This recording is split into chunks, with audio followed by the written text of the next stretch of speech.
outside in the middle of all the storm warnings for what promises to be a very interesting evening. This is an evening that's meant to look on Patsy Braun, who was one of the founders of the Writers Guild of Bloomington, and also in a sense to welcome or honor the guild itself, because we have a number of writers who worked with her to help found this wonderful organization. So I'm Joan Hawkins, and along with Tony Brewer, who is and Kyle Kloss, who is back there with the computer equipment, we are the co-coordinators of this series, which is the second Thursday Spoken Word series. It's one of 3 monthly series that the Writers Guild sponsors. We have First Sunday Prose, which is now located over at the Juniper Gallery. We have Last Sunday Poetry, which is over at Morgenstern's, and we have the second Thursday Spoken Word series, as well as a Third Sunday Write. So it's a wonderful organization, and if you want to be on a mailing list, you just go to writersguildbloomington.com and subscribe to the newsletter. You don't have to pay money to subscribe, and you'll be able to get information about special activities and who's reading for the specials for the monthly series any given month. So before I start the actual formal announcements, 2 things. One is that I lost my ring. My ring just fell off my finger. If you see a gold, it's called Black Hills Gold. It looks like gold and copper interwoven. If you see a gold band that's Black Hills Gold, please know that it's mine and return it to me. And the second piece of information is, for many of us in Bloomington, we've been hard hit this past week with the passing of somebody who was very important to the arts community, Peter Localato. And we haven't had a whole lot of information about the memorial or anything until actually today. So there will be a formal obituary that will come out on Sunday in the Sunday HT that will give, I think, information about whether we send flowers or whether we send a charitable contribution to his family, to a charity that he cares about. And the celebration of life will be a week from Sunday on March 24th, 3 to 5 at the Far Gallery over on Rogers Street. And nobody knows yet what's going to happen to either the Writers Magazine or the Writers Film Series. We're waiting to find out. I think Kathleen's got a principal right now. So that said, and just, Peter was very important to the town, and he was a match, so he was small.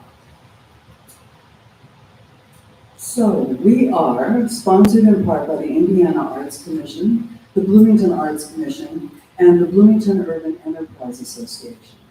The Writers Guild of Bloomington wishes to acknowledge and honor the indigenous communities native to this region, and recognize that Indiana University and the city of Bloomington were built on indigenous homelands and resources. We recognize the Miami, Delaware, Potawatomi, and Shawnee people as the past, present, and future caretakers of this land. So, announcements of upcoming events. We maintain a Third Sunday Write. It's a closed writing group that is currently virtual. It's a closed Facebook page. And members visit a private Facebook page to respond to prompts that are posted monthly. If you would like more information, please contact Shauna Ritter, shauna747@gmail.com, and include Third Sunday in your subject line.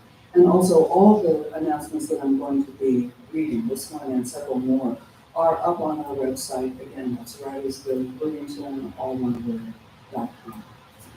We will be having our business meeting. If you want to know how the sausage is made, you can come this Saturday, March 16th, from 3 to 4:30 at Monroe County Public Library, room 2A. And we also we do a hybrid meeting, so it's also available on Zoom. There's going to be a World Poetry Day marathon at the Monroe Apartments, which are at 1150 Coyers Boulevard at the clubhouse in that apartment complex. And that will be Thursday, March 21st, 5 to 8 p.m. We're hosting a mini marathon for World Poetry Day with a long list of participants. And if you want to know more about it, actually, April Bridge is here, so she could raise her hand. Yeah, so you could talk to that lady with the red hair. Okay? We will not be having a last Sunday poetry reading and open mic in March because it conflicts with Easter. And First Sunday Prose series featuring local students and teachers will be Sunday, April 7th from 2 to 3:30 p.m. at Juniper Gallery, and that's at 615 West Kirkwood. And that same day, there will be a musical, a combination of a musical performance called Polyphony, and that is Sunday, April 7th, 3 p.m. at the Tibetan Mongolian Buddhist Cultural Center on Snotty Road, 3655 South Snotty Road. And the board has just joined us on the verge of the eclipse for heliocentric, which means sun-centered, sonic celebration, special immersive musical collaboration. It's part of the Urban Deer Performance Series, sponsored by Kansas City Art Institute, the Writers Guild of Bloomington, Backspace Gallery, National Audio Theater Festivals, Indiana Arts Commission, Bloomington Arts Commission, and the Bloomington Urban Enterprise Association. I know that Ortet, the local Bloomington Alum Jazz group, is going to be performing. And tell me, what's Dwight's group called? So the group is called the Myth Science Ensemble. It's sort of it's neither Ortet nor not Ortet. It's sort of it's everybody. Okay. Yeah. And it's Dwight. Say Dwight's last name. What's it? Say Dwight's last name. Frizzell. So he's coming from is he coming from Kansas City? He's coming from Kansas City, yeah. And William Plummer, one of the students, is coming too. So it'll be a wonderful afternoon. The next month's spoken word series, this series, will be Thursday, April 11th at 6, and it will be showcasing. I helped poet with Justin Chandler's special fiction issue of the Writer magazine, and so we had a reading back in January where 2 of the authors from that issue read their work, and this next month, Thursday, April 11th, the remaining 3 authors, Paula Sunderman, James Dorr, and Laura Lasswitmer, will be reading their work, and we will have music by Brendan Keller-Tuber, who plays bass. All this info is up and available on our website or by liking and following us on Twitter or IG or Facebook, or you can sign up for our newsletter, again, by visiting our website, writersguildbloomington.com. So the way this evening is going to work, we'll have some music first by Simon Cardinal, and then we will have a poetry reading by Patsy Ron, our featured reader tonight. Our second featured reader, Allison Joseph, will be following her, and I will be introducing each of them before they read. And then after Allison, we're going to have a lightning round of poets with 3 poets, local poets, who helped Patsy get the Writers Guild going in the early days. We'll each be reading for 5 minutes. And Rose Bigler, Tony Matthew, Eric Rensberger, and James Dorr. And then we'll have music, and you can get more food and get some drink and mingle and talk. We'll come back for an open mic. We'll have some music for 5 minutes at the end, and we'll all get out of here before the next watch starts, I promise. So, to begin, Mary Lunsford performs as silent partner, and she's been creating music since 2017. From garage gigs to bar performances, her eclectic style invites her audiences to join in moments of play and introspection. Sticking to the 3 chords and the truth model of songwriting, we all remember that. She strives to create authentic, unguarded songs that resonate with listeners. Please join me in welcoming Simon Cardinal.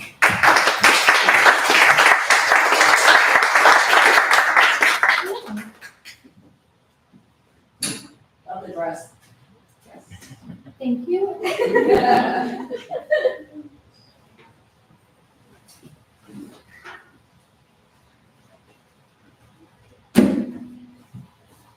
Let me know if does this sound like loud enough or too loud?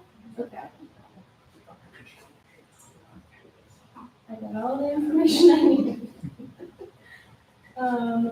This song is called Old Spice. I'm figuring out where my fingers go. I don't know if they did.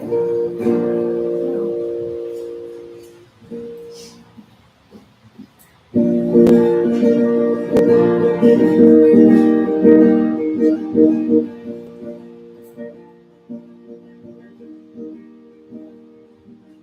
so lonesome I could cry, so I go to the grocery and I sniff an Old Spice. Oh, I think I'm going crazy. This grief is a maze, and I don't know my way back home.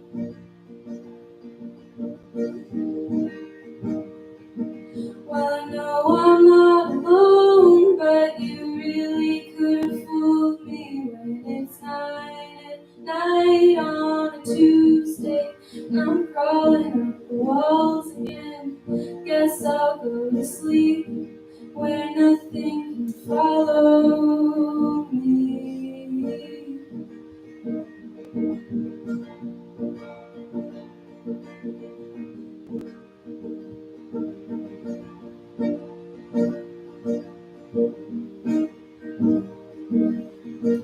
And where were you when the priest said, God bless the artists?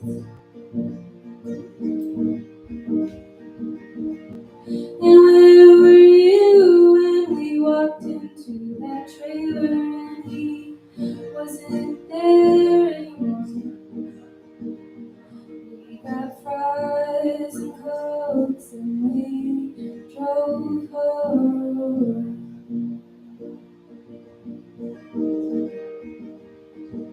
Oh God, don't let this ruin me, make me lovely and unruly. I don't wanna be angry anymore.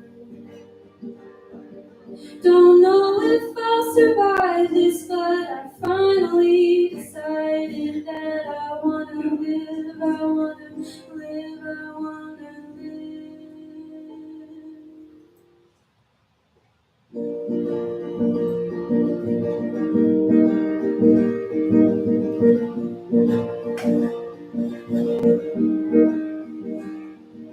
There's a tear in my ear as I look across the table, and I think about how everyone is lost and is losing all the time. But here we are laughing because of and despite. Well, am I more beautiful for having been broken and repaired? I'm so tired of living scared, of loving, of losing, of leaving, scared of everything. Oh God, don't let this ruin me, make me lovely and unruly. I don't wanna be so angry anymore. Don't know if I'll survive this, but I finally decided that I wanna live, I wanna live, I wanna live.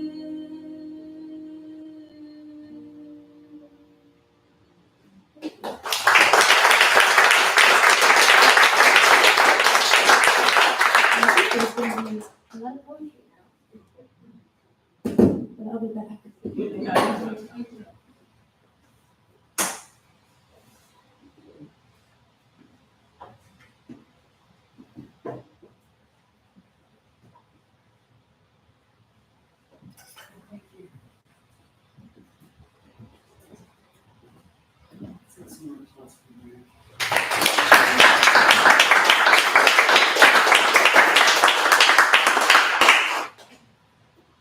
Okay, so our first featured reader is Patsy Vaughn.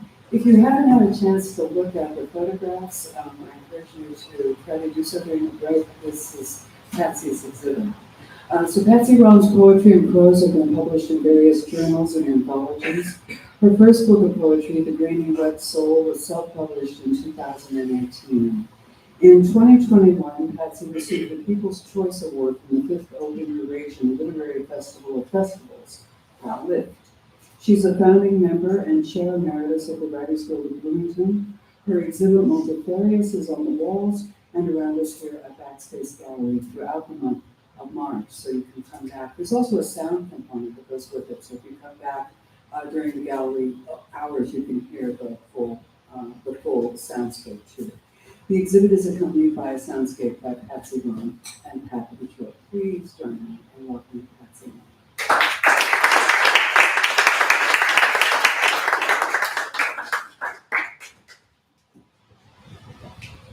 Hello, everybody. I'm going to take a moment here to set up, so hold on.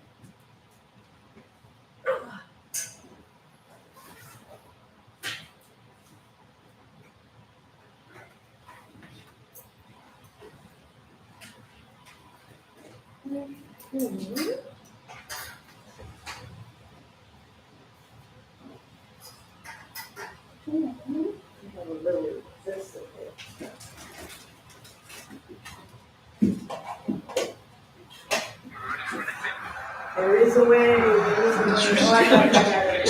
Still see plug-in bass swarming across the Oh, live of its own. How does this sound, folks? Can you hear me? Is that okay? Loud enough? All right, great. So I have a few words to say before we get going because the Writers Guild is in its 14th year, which is amazing to me and to everybody. So congratulations.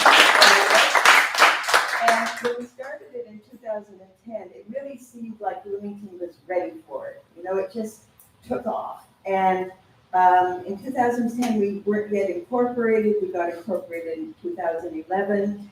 And over the years, we've had an amazing set of people who stepped forward to be officers.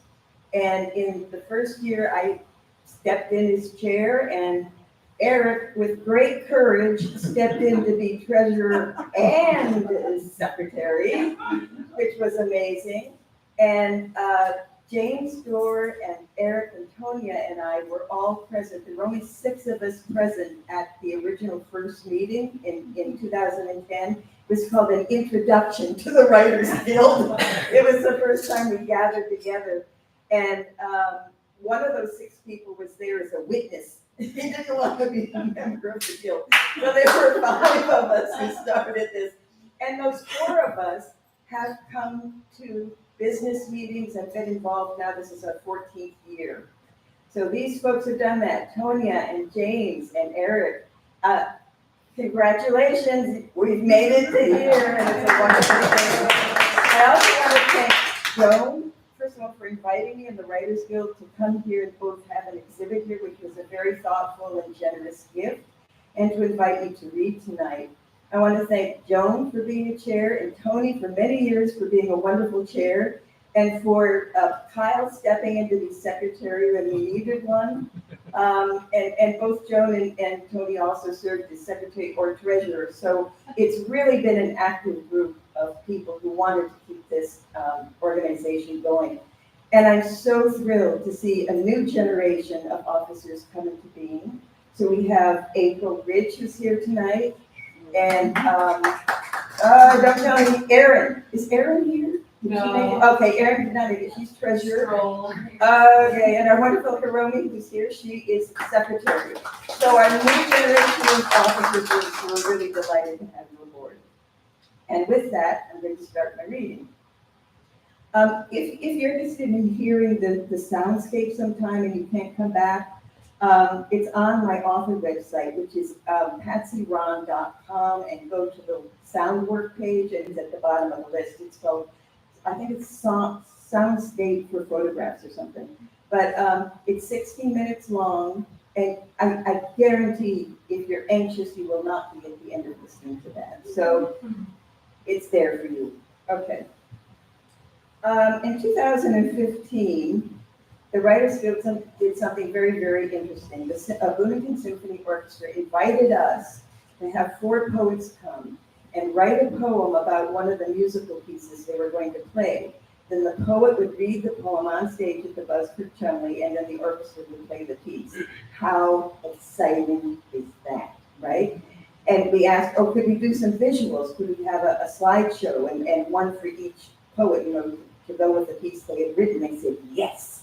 So we had this huge visual in the background as the poets read, with the lighting guy having a script with cues when to change the slide. And we did this whole performance, and it was a wonderful experience for everybody. So the piece I ended up with was by Hansovitz. And he was a Hungarian composer from the 19th century. He was composing what he ended up calling symphonic poems. Symphonic poem, okay? So he was already connecting his work to literature. He actually named the piece Les Préludes, and that's actually named after a poem by a French author. So when I got this piece, it has no theme, it has no topic, it's huge, it begins loud and it only crescendos as loud and big as you can possibly get. So I thought, well, what am I gonna do? Am I gonna try and do a poem that crescendos and gets that loud? And I thought, no, I'm not gonna try and do that. What can I do that would give some kind of indication that would inspire me from this piece? So then I happened to talk to my brother, who's retired, professor of music, and he said, oh, this is the Preludes. He said, oh yeah, he was experimenting with that. That's an experiment. So I looked into it further, and he wanted to get away from descriptive things like in symphonies, etc. And I'm going to read this because I like it. It said, list symphonic poems create a ground. I need my reading glasses, folks. I have computer glasses, reading glasses, writing glasses. Okay, this symphonic poems create a general mood or atmosphere rather than illustrate a narrative or describe something literally. His symphonic poems were to inspire listeners to imagine scenes, images, moods. So that was my book. And instead of going really, really, really big, I said, okay, I'm going to do the exact opposite. I'm going to go very, very, very, very quiet and very, very, very, very small at the end. So that was my rationale for my inspiration from that piece, which I will now read. My piece, Tony's piece, and Tony's piece are all published in this by the symphony. It's a really nice collection by musicians and authors about music. This is titled, In the Quiet of the Cave, in the Silence of the World. In the quiet of the cave, there are mutterings whispered around the fire. The firelight flickers, shadow and light, chasing the sounds along the walls. Outside, in the silence of the world, rain falls, a veil of rhythmic and tiny staccato statements layered into melodies. The wind, arising, lifts through the thickness of the leaves, flinging and twirling, rustling and rattling, revealing the breadth of the sky with its roaring. In the cave, hitting stone on stone, stick on stick, clapping hand on hand, foot to earth, the fire sparks and spits, the transformed wood sputters and hisses. Bring in the flute of reed, of wood.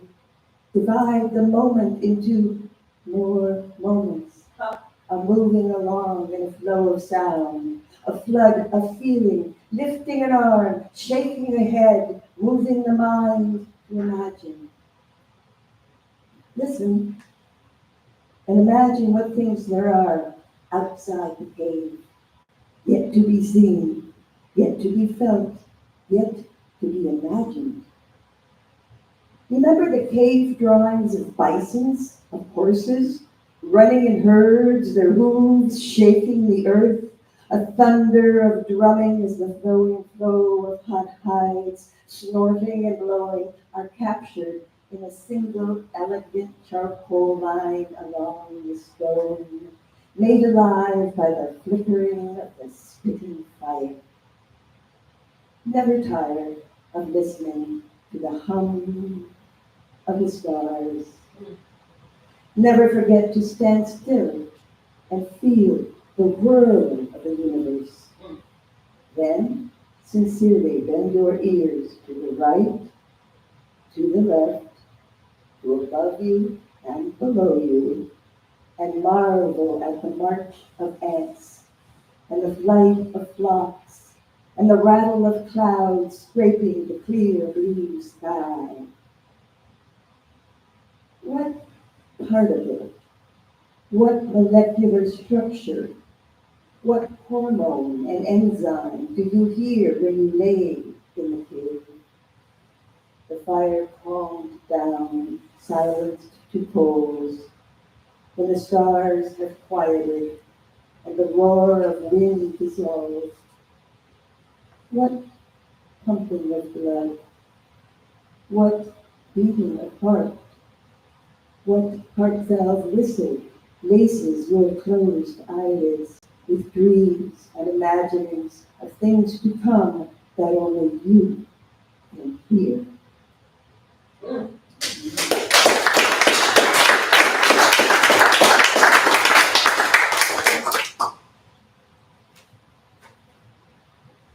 Okay, thank you. You're all blurred, so I have my reading glasses on. So this is my first book, The Grainy Wet Soul. I'm just now sending out my second manuscript. Thank you. Well issued and all that kind of thing. Have good dreams for me.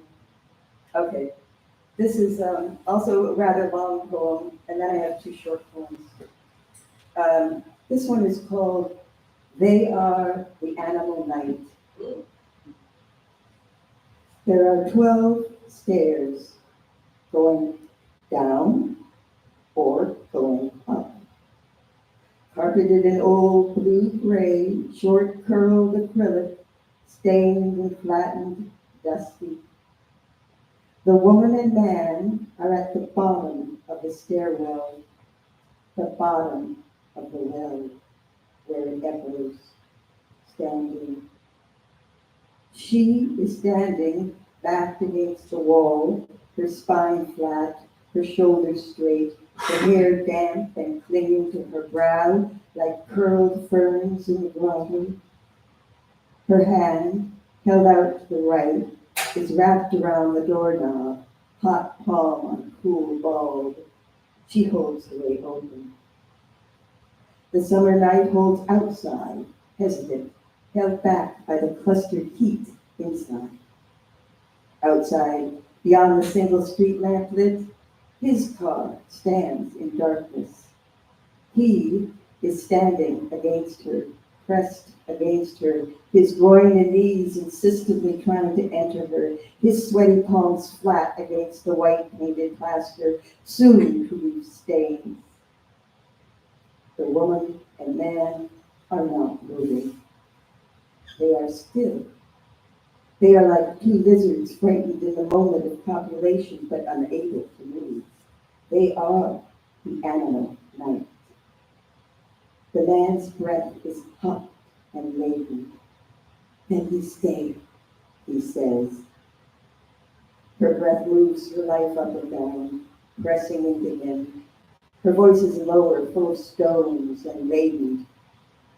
You should have told me, she says. There is darkness. Where do they go? Outside moths beat against the street light bulb. They left. For a moment they left. It was into the grotto. The fish were spewing legs. The door is still open. The woman has moved quickly with power. The man is pressed against the opposite wall, his shoulders straight, his buttocks tight. She presses against him deeply. They are not moving. They live. They're animals of the night. You should have told me, she says. She is staring at his lower lip. His thick mustache smells of him. Let me stay, he says.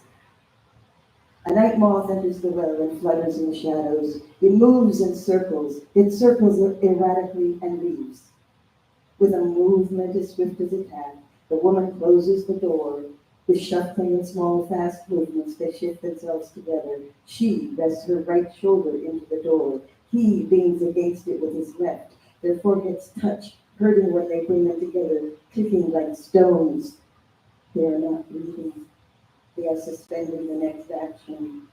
His breath comes from nowhere as he says, I've looked for you my whole life and now I found you. She speaks as if breathing in. You should have told me, He speaks at spelling. Now I'm throwing you away. The woman speaks as her breath Russian exits. You son of a bitch. She springs, turning on him, pressing him back against the door, forcing herself on him. They are tightly frozen. Their heads are turned in opposite directions. He looks at the right wall. She looks at the left. The man watches the right wall.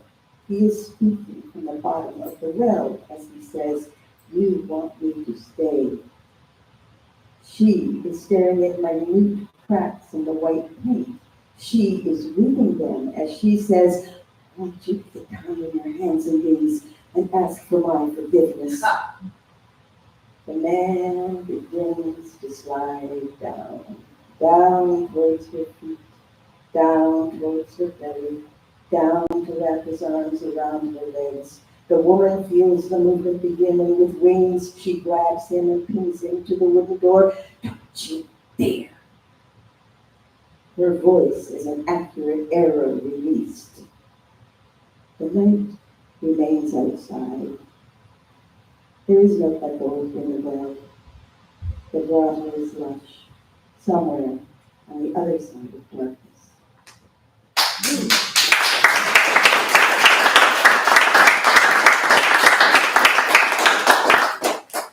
Okay. So these two poems actually are the last two poems in my second manuscript. This one is called After All. This body, when I die, will melt and decompose, chemically turning from human to earthy elements, joining the community of molecules blown by the wind, carried in the sea, heated in the earth, recomposing to compounds eaten by the duck, swallowed by the fish, inhaled by the person sitting on the sand, staring at the sea, contemplating life.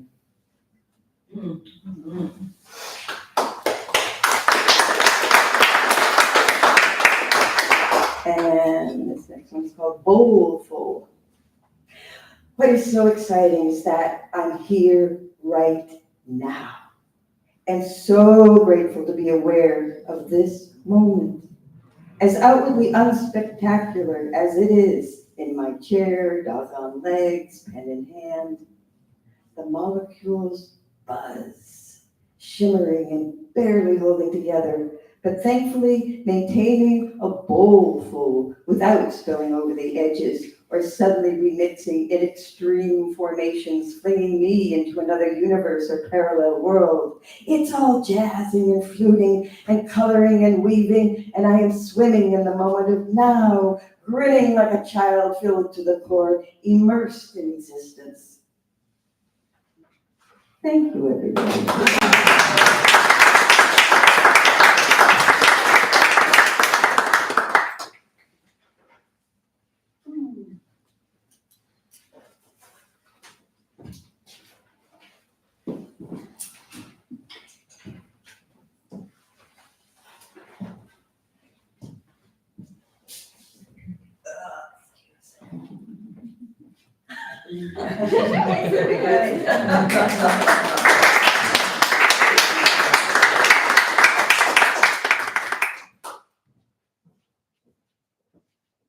Those were fantastic, and that second poem is one of my favorite Patsy poems, so thank you for reading. Another round of applause.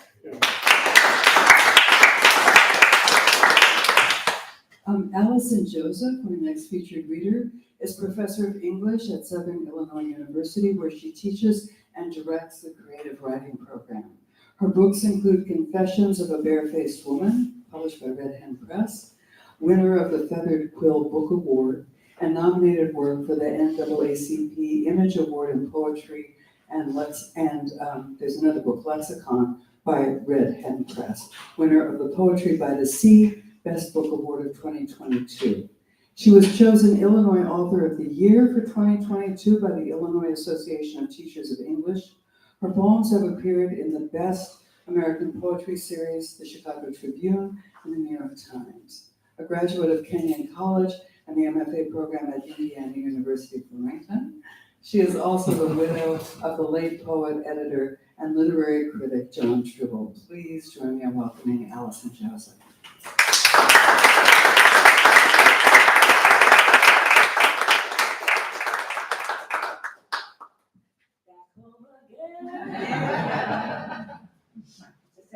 It just comes out every time I'm in Indiana. And Bloomington, Indiana is a very, very special place to me. The reason that last sentence is in my bio is that Jon and I met and married in this very town, and it was the beginning of a 30-year plus relationship. Am I loud enough? Raise my stamp. Oh, well, thank you. Well, you're struggling. A little bit, just a little bit. I'm struggling. Yeah, that's better, thank you. So I often start my readings by reading a poem of his, and the connection that this particular poem has to Bloomington, as this was Jon's first published poem, and it was in Poetry magazine. This was a source of contention throughout the entire town. And it was selected during the IU Writers Conference because that particular edition of the IU Writers Conference, one of the editors in residence was Joseph Parisi, who at the time was editing Poetry magazine. And back then, you just left a packet of, this sounds like a fairy tale. You left a packet of poets for the visiting editor, a packet of poems for the visiting editor. He would go through and say, I don't like this one, or here's where this one goes wrong. And the poem I'm about to read was a poem that he found no flaw in. And it's probably one of Jon's best known poems. It's in his first book, Natural State, which was published by Glassfire Press. This is a poem called Fathers. Fathers. His hands touch mine like a fly landing on my fingers. I don't know if he touches me so softly because he thinks I will break or he will break. If I move my hand to hold his, he is gone and acts as if he'd never been there. I saw him with his father before the old man withered from whiskey and cigarettes, talking about the North Alabama sun, when suddenly the old man wrapped his arms around him. My father's face twisted to be touched so closely with no chance of escape. His arms stayed frozen at his sides as if the hug had crushed them. And he stood answering his father, hands almost reaching up, but unable to pull away from his legs. I'd never try to hug him after that, or even touch his hand unless to test him, and I know he'd never fail, nor I succeed. I kind of feel like that poem is an antidote to all the toxic masculinity that we've been sort of sunk in for the past couple of years. I know that a lot of people have quoted it in such occasions, fighting against the toxicity that's out there. So I'm going to read some poems from various books. This is a poem, and I have taught for many years at SIU. I've taught here at various things, and I love teaching, and I could stop, but why? So one of my assignments is to write about the smallest possible thing in terms of dimensions that engages your imagination. So this is a poem for my mole. Ode to my mole. Blip atop my upper lip. Sexy blotch I slowly lick, as if savoring a spot of stray chocolate. Some doctor would love to snip you from my face, neuter you to a scar too negligible to notice. But we've been together longer than the most faithful of couples, more comfortable than widows and their grief. Dark little moon, dirty bulb, button to nowhere. How I wish you could change color, swirl red or green, addled as a mood ring or a lava lamp. I lay my fingertip on you as if to shush your detractors, fools who name you flaw, without ever caressing you, never sliding tongues over you. Licorice dot, tiny black nubbin, risky trick I cannot, will not hide.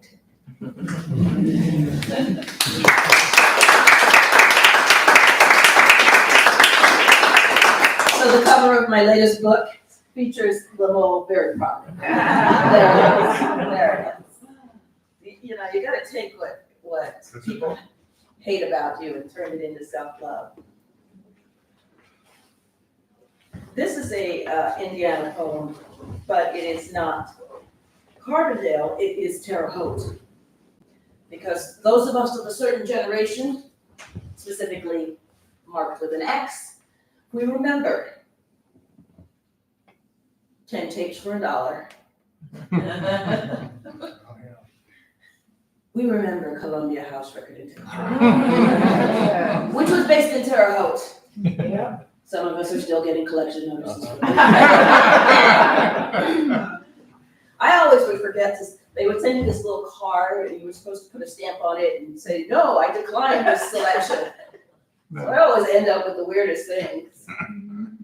And later on, I had a friend who studied at my MFA program, Jared, who has become quite popular on Jared Yates Sexton, who's become a political commentator. He said, I worked there. People would call up and get really mad. I didn't order this. Yes, you did. So it made me think Terre Haute was this like really hopping place, like all this music coming out of Terre Haute.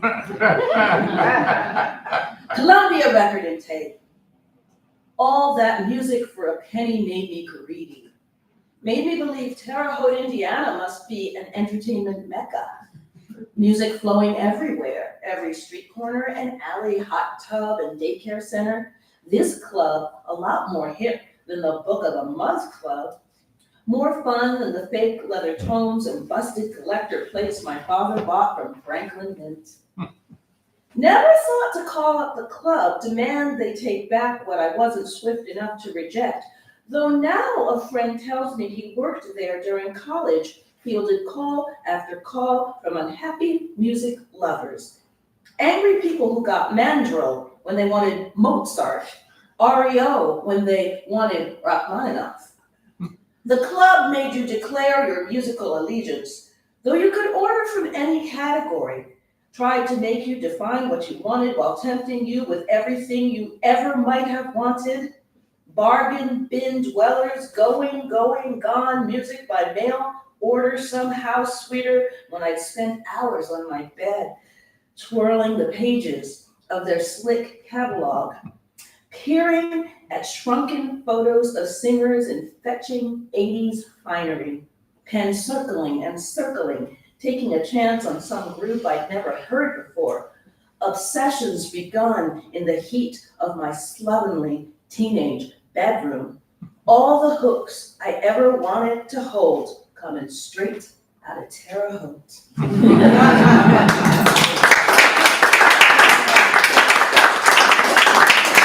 goal is to someday read that poem in Terre Haute. I've read it in Indiana State, but it was before that book came out.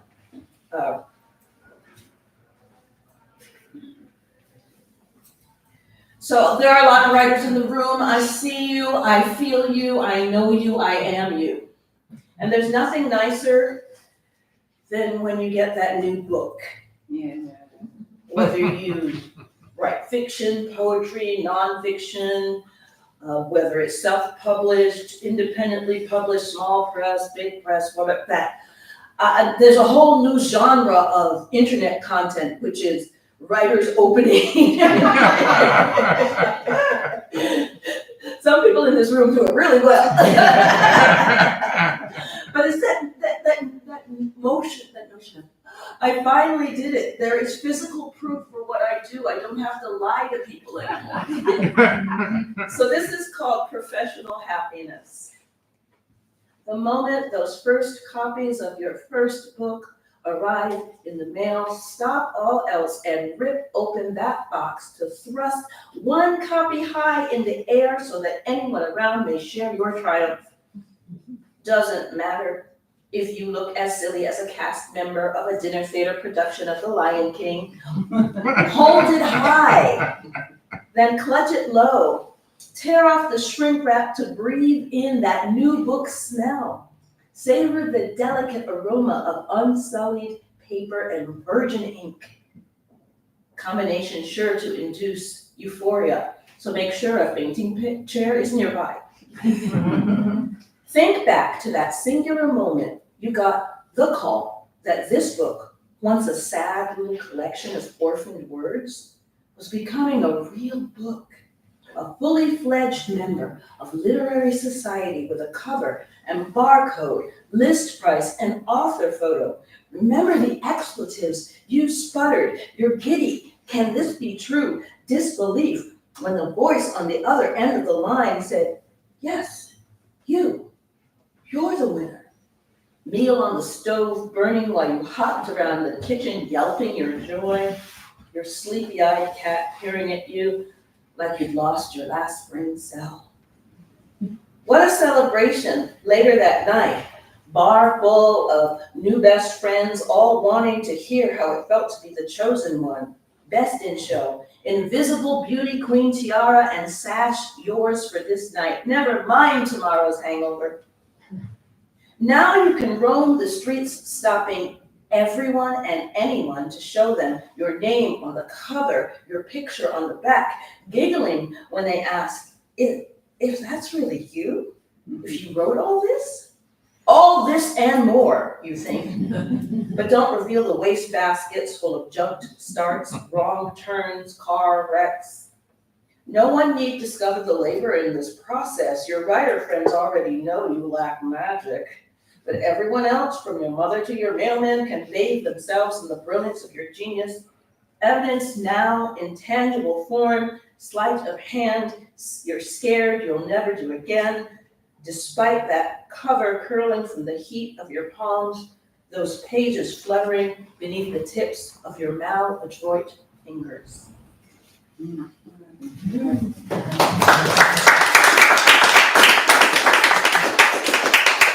My first book that I published, I got the news when I was finishing up graduate school here in Bloomington. So Jon and I walked around Bloomington showing people the acceptance letter, stopping strangers. Like, I won! Jon was on campus. No. He was on campus and I was home. No. I was home, he was on campus.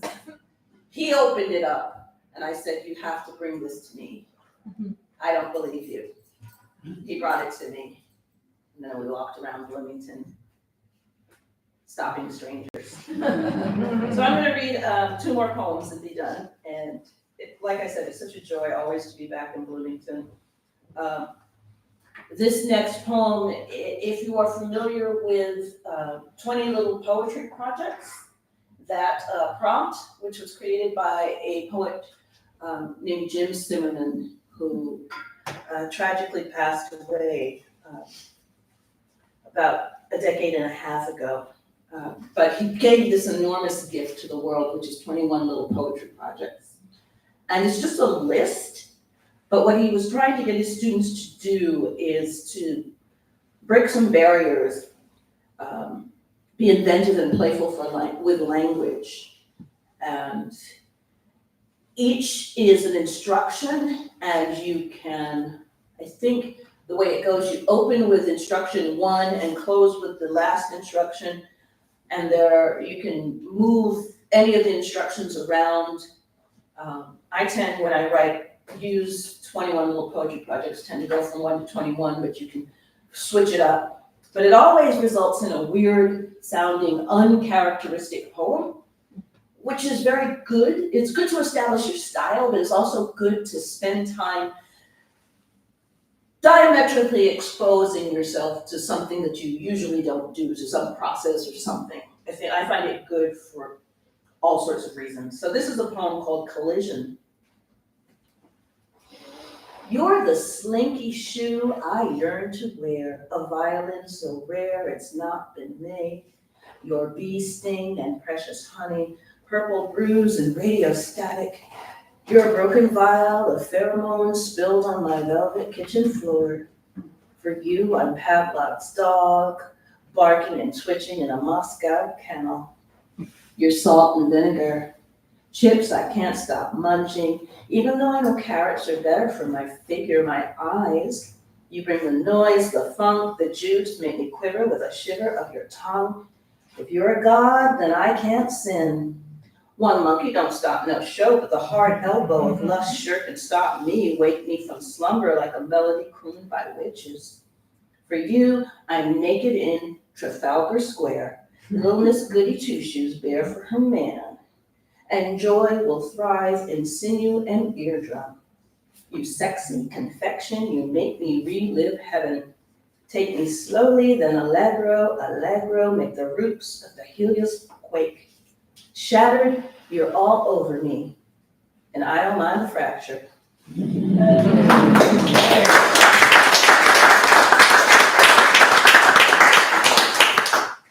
So this last poem is about the day that I got married, and Jon and I were married here in Bloomington, and we were married at the former City Hall. Earlier today, I visited my friend Gretchen Knapp, who I went to graduate school with. She is a deputy mayor. She's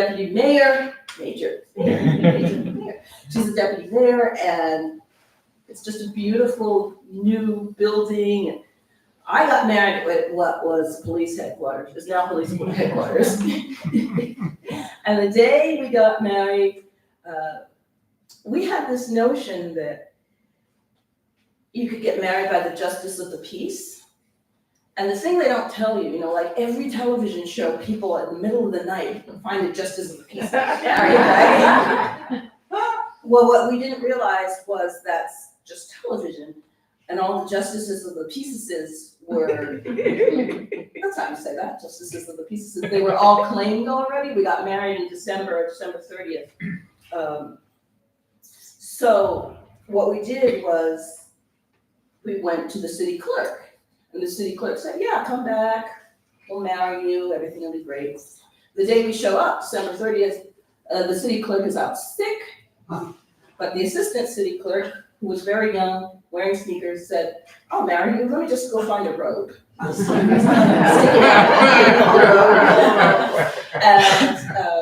I don't know what I agreed to. Because what they used to do is they had these lists of vows, and this is low tech back in the day in the 90s, where they would white out the name of the previous couple and write your name. So it was always a running joke between Jon and me. It's like, I don't know what I agreed to. Let's negotiate this. I said, as long as it doesn't say obey, I'm fine. But this is a poem about that day. Ordinary dress. I never cared for wedding gowns. Got married in purple and black. A dress with black buttons up and down. It hangs in my closet still, stuck in the back.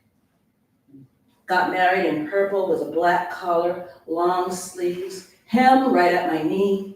It hangs in my closet still, stuck in the back. It's too tight now, too small for me. Collar, long sleeves, hem at my knee. Cloth too thin for Indiana winter, December. It's too tight now, too small for me. All I can do is remember Cloth too thin for Indiana winter, December, wind whipped it open, I had to pin it shut. All I can do is remember my sheer stockings and my trembling. When wind whipped it open, I had to pin it shut with a borrowed safety pin. My sheer stockings and my trembling made no difference to my future husband. Held together with a borrowed safety pin. I said vows I've since forgotten, made no difference to my husband who cares little about how fat I've gotten. I said vows I've since forgotten, keep a dress with black buttons up and down, don't care about how fat I've gotten. I'll never wear a wedding gown. Thank you so much.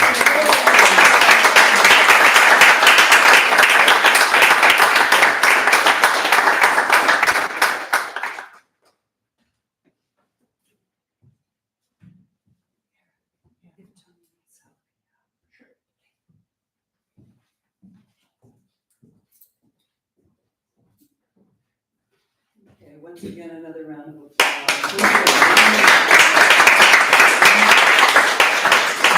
And a bit about the Columbia Revolution. Yeah. That's how I signed up for jazz and blues, and somehow I got a whole Barry Manilow. So our next three poets, this is the lightning round. These are 3 of the 5 poets who were in that room that Patsy talked about, and we did not want them to get kind of lost in the open mic shuffle. And so each of them will be reading for 5 minutes. And the first person up is Tony O'Malley.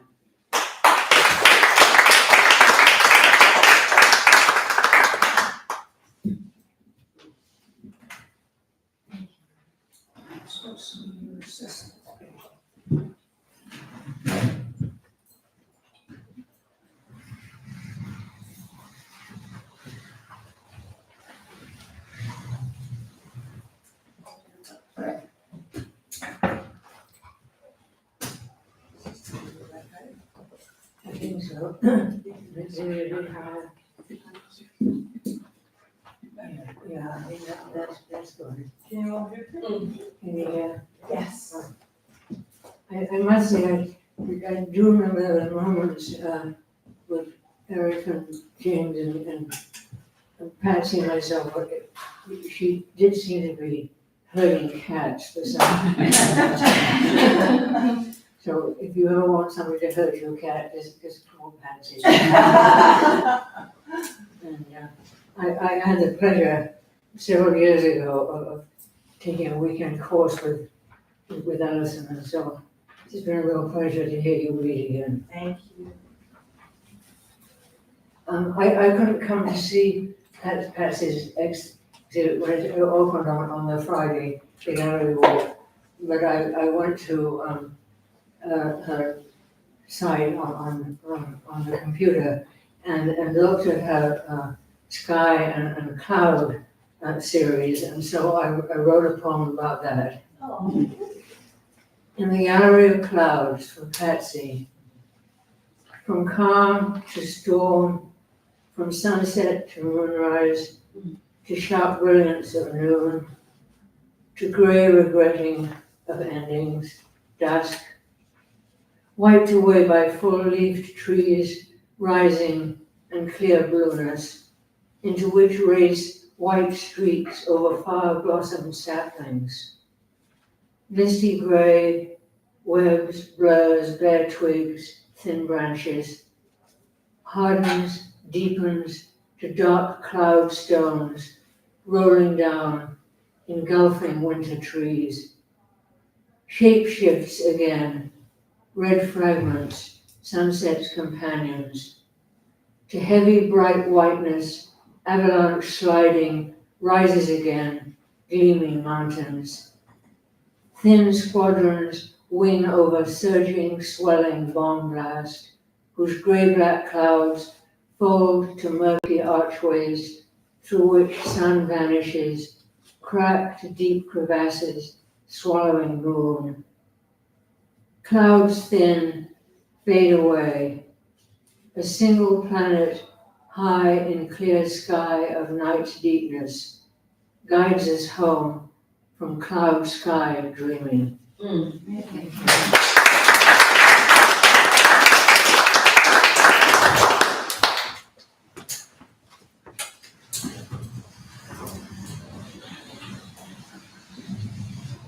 Next up is Eric Hansberger.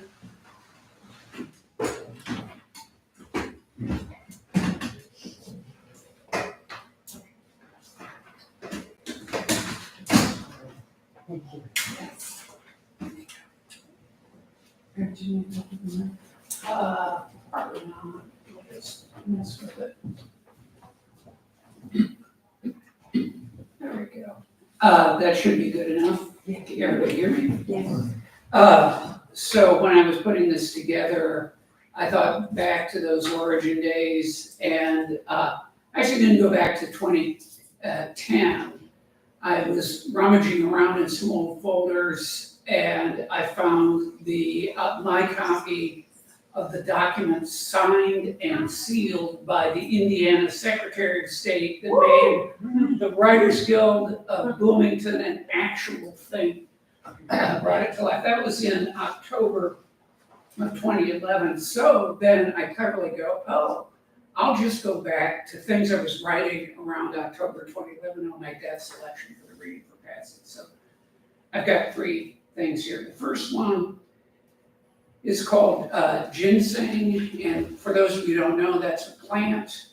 It grows in heavily wooded areas, sits fairly low to the ground. It sticks up like this, and it has a spread of 5 leaves. In the fall, it turns this like clear yellow color. Really beautiful thing, and some of the plants will have a little cluster of bright red berries that sit right there where the leaves come together. The other thing that's remarkable about it is that it has root that is kind of lumpy and can take on various shapes, but the root is valuable, incredibly valuable, as on the market. And so there's a certain kind of asshole who will slip into your woods when you're not there and dig them up if you're not careful. So anyways, that's where this thing is coming from. Ginseng. A pair of golden hands holds up a bundle of polished red stones. If some trespasser comes to dig the root, I will never see these hands again. So I take the ginseng myself and move it to a bed in the shade near the house, prepared as the books say to do with rotted leaves. The root in my hand looks like a plump little man so fast asleep his limbs dangle from him. And the stalk and leaves are like a dream rising from his head. That night, I again dream I am a thief. I escape safely with the gold in my hand across the dark plain to a range of naught where nothing pursues, where there is no dream, no dreamer, a sleep that has been emptied even of anyone to say the word sleep. Here. It's a short little one. If I had to walk the world so vast, its grasslands and dry valleys would hide themselves in the distance to be covered.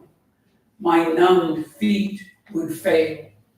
If I tried to make wings of my arms, even then, some swamp would stay out of sight, some beach in the far north where ice grinds the rocks would say, it never heard of me, or my walking, or my flying. Thank you. And this last one is called After the Sun Has Gone Down. 3 bright things: the rising moon, the fire where I sit, the nearby kitchen lights at the back of my house. The burning sticks draw into themselves. The moon keeps steady on its path. My house sits contented, sharing the night with the darkened woods. A clamor erupts. The voices of geese all talking at once. Are they angry? Are they afraid? Do they call to each other to strengthen the flock? No matter. I can hear them pass east, grumbling and shouting somewhere in the air above me and below the moon. The sound of them passing through the buzz and shush of the night is startling as a point of light appearing suddenly in the depth of sky and racing back into it again. So, 4 right things.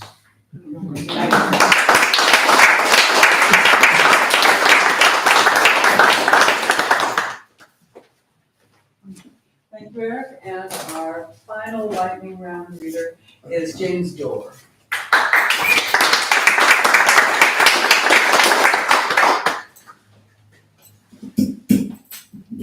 Whoops. This work, Yeah. work.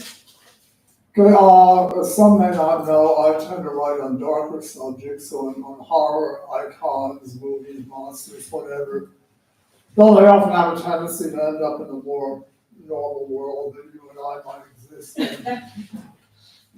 So, and these were picked for actually 5 poems, but with no particular time frame or anything like that, just ones that I thought went together fairly well and showed a little variety. Vampire Thoughts. She never liked tombs. The marble was clammy, the wood of the coffin always had splinters. But what was a person supposed to do when days were so hot and milk-white complexions peeled so in the sun?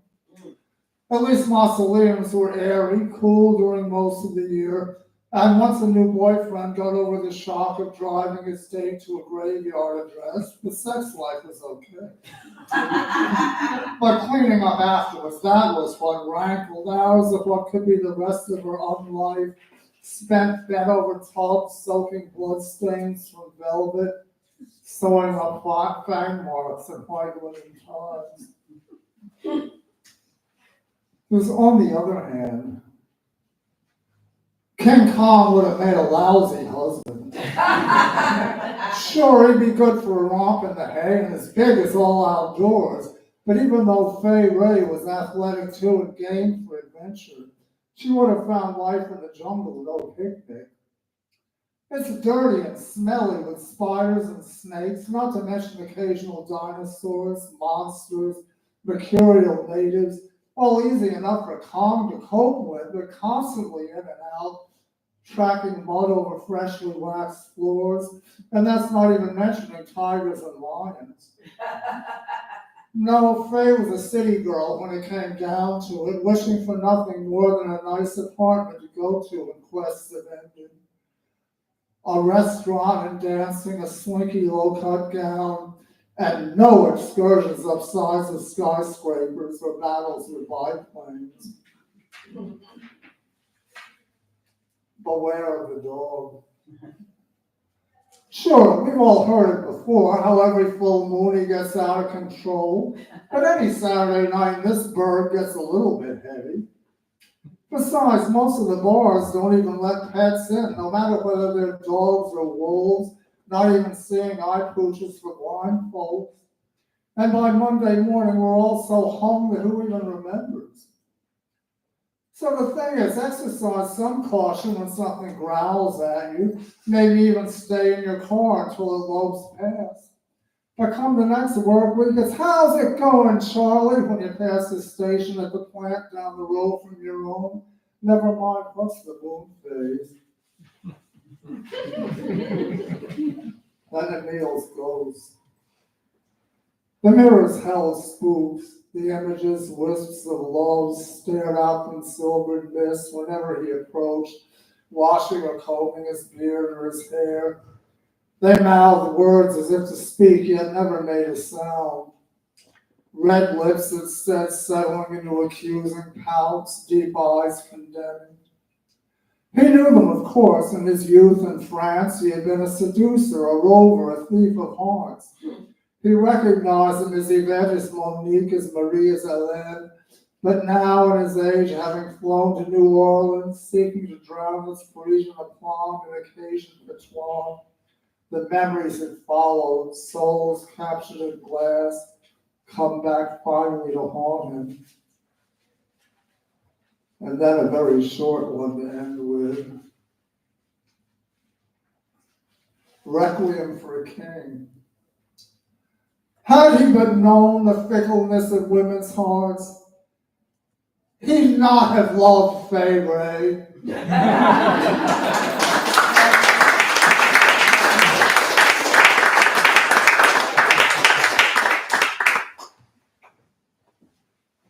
Okay, everybody, let's have another round of applause.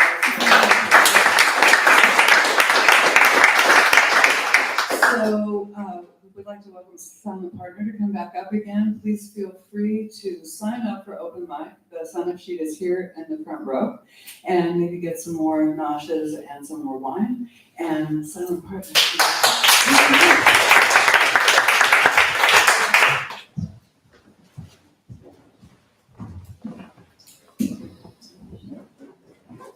Come on now.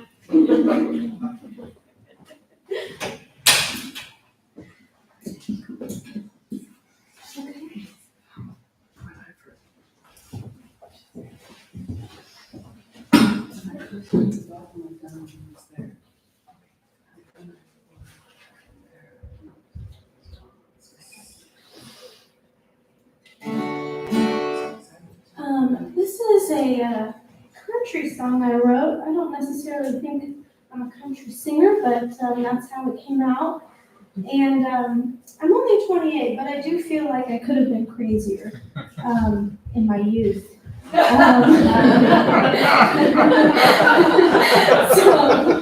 I wrote this song, and it's called Country Song for a Catholic Girl.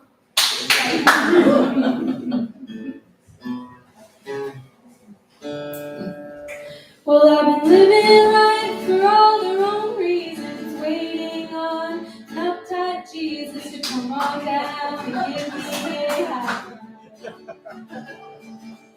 Well, I've got a list of messes I should have made, and they all have first names and slice my eyes. I've been good for so long, so what has it got me? Lonely nights in an empty bed. I've got a body, it's all mine. I'd like to have a nice time. I'd rather repent than regret what I missed. It's just one kiss.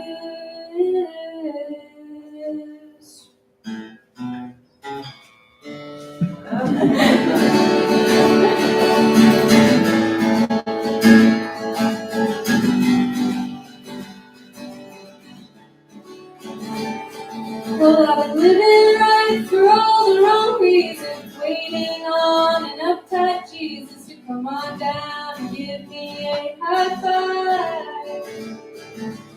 Well, I've got a list of messes I should have made, and they all have last names and green eyes. I've been smart for so long, so what has it got me knowing everything I've missed? I've got a heart that's all mine. I've wasted so much time protecting it when I should have let it rip. It's just one kiss.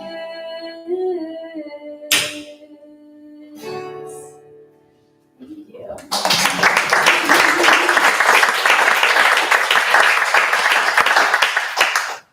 This next song, we're not going to get into the whole story, but it is about a Tinder match.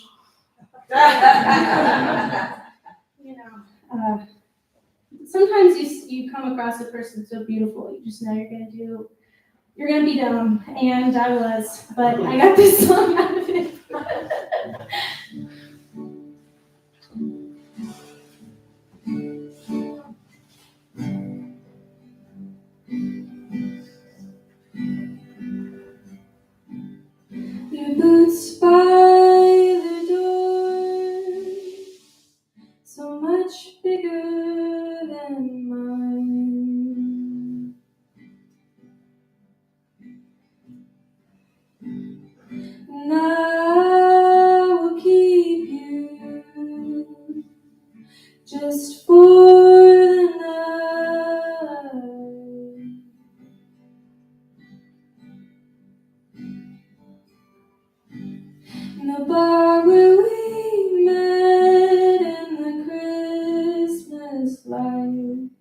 The touch of your hand and that look in my eyes shouldn't have come as such a surprise.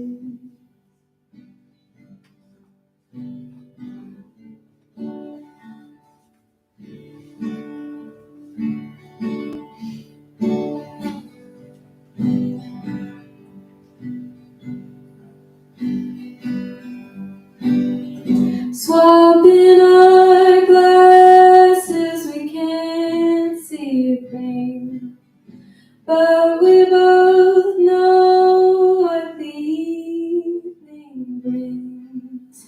And how are you? So sweet.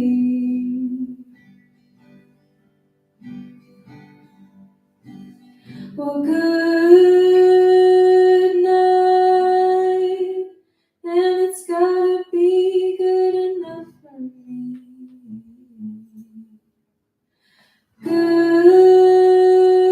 Goodbye, good luck with everything. And if all we get are some beautiful blips of time,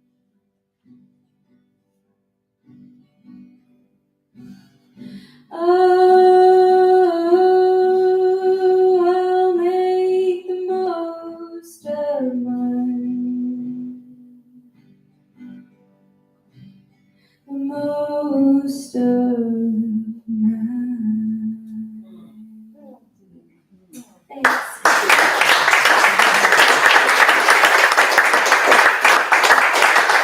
So this next song is real fresh. I wrote it on Monday, so we'll see how it goes. But I wrote it on Monday because I had this experience on Sunday, and I just want to tell you guys, because you guys like gossip, right? Everybody does. This is about my life. But I went for coffee because this person that I work with was like, we were having this conversation about adult friendships. I got all scrunched up in my brain. And we were both like, oh, it's so hard to make friends as an adult. And he was like, yeah, we should get coffee. And it's like that one of those moments where you can't be like, no. I think you could be. I need to be better at it. But I said yes. And then, so we got boba.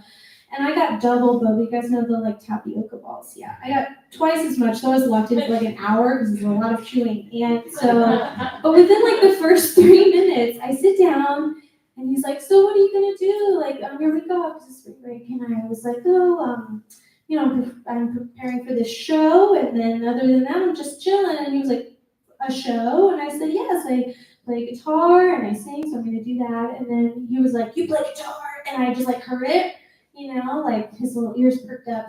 And I was like, here we go. I don't know. Sometimes men who play guitars have a lot of feelings about that. And I don't want to generalize, but it's been my experience. And I was like, yeah, I do. And then his first question was, how good are you? Oh my God. I was like, that's so crazy. Like, I don't know, what do you mean? I don't know. What are the metrics? Also, like, anytime somebody has expressed a hobby to you, have you ever been like, well, how good are you? Like, somebody's like, I love crossword puzzles. And you're like, do you do them in ink? Like, that's so crazy. And so I was like, I don't know. I mean, like, I'm self-taught. I've been taking lessons. That's been cool. And he was like, well, and you guys, I need you to know, he said this with like a full chest conviction, sincerity. He said, well, do you know the solo to Hotel California? And it kept me, I was like, what? Like nobody told me that I needed to know that. And so, and I'm trying to get better when people say crazy stuff to like, be like, no, because I think it's really easy to make people who are saying crazy things feel comfortable, and I'm trying to be better about, I'm uncomfortable. That's worth something. And so I said, I don't like that song. Because also my marching band in high school for some reason did that every 4 years for the halftime performance. And like it was like we'd be down by 30 and the marching band would come out and be like, Hotel California. And I was like, it's just like, God, it's over for me. And so said, well, yeah, but that's like the graduation song for guitar players. And I was like, no, had I known, I never would have agreed to come here tonight. But because that I don't know so well, Hotel California. But I hated that. I hated that he said that. I hated that I had that exchange. And then, of course, I'm like, so I could talk to a rock for like 2 hours. And so I talked to that person for like 2 more hours. And I don't think we'll be friends. But I did come up with this song. So I guess, lemonade and all that. It was worth it. Yeah, so it's called The Expert.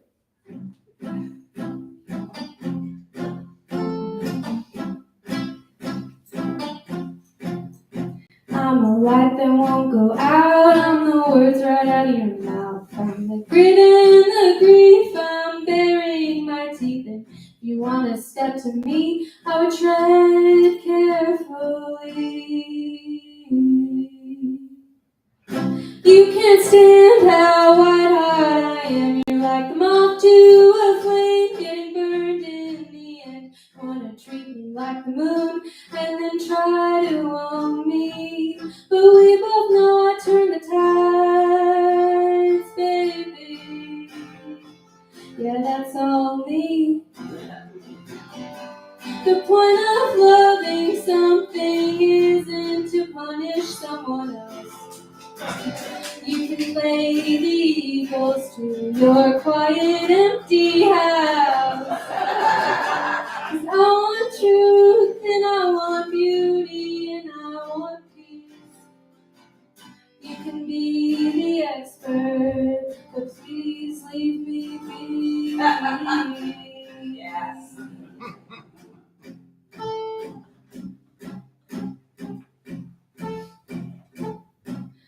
Always a big man looking for a little action.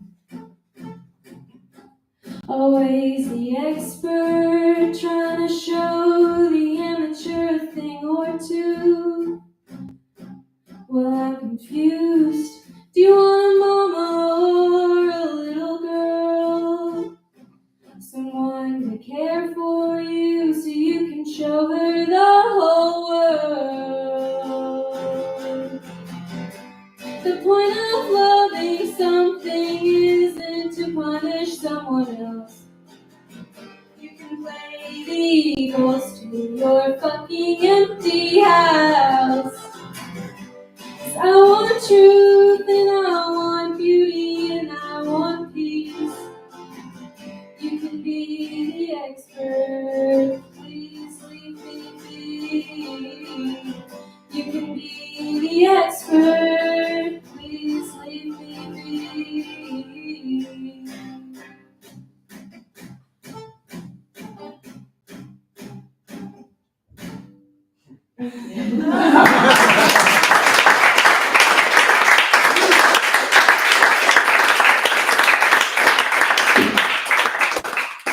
I'm planning on hitting the mic stand every time I touch it.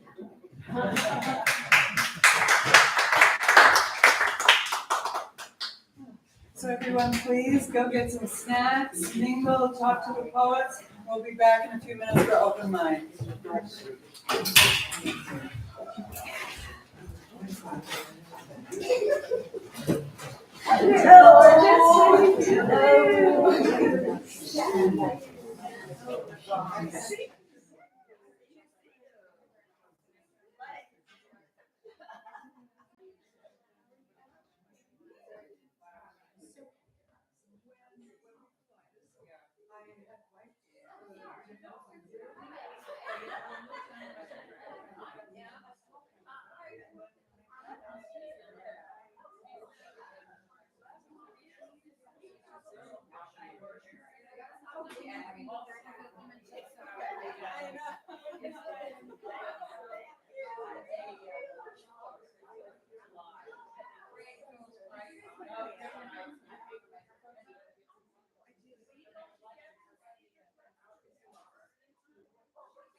Usually I spend more time.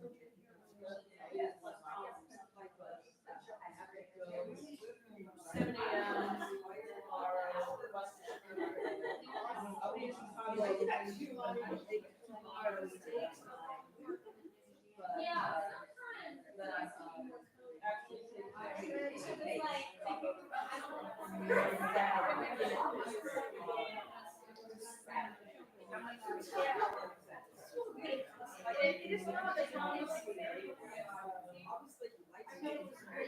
and a lot of it is at night, so I'll be asleep. So it's, I start at 6:40, I'm getting in Pittsburgh, at 5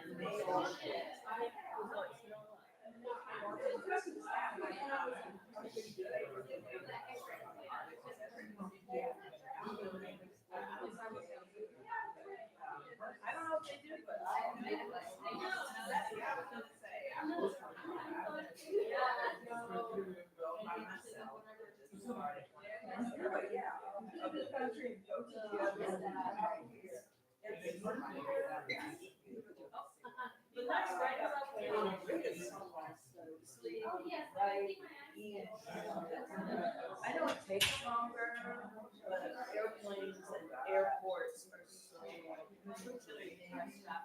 And, those are fun.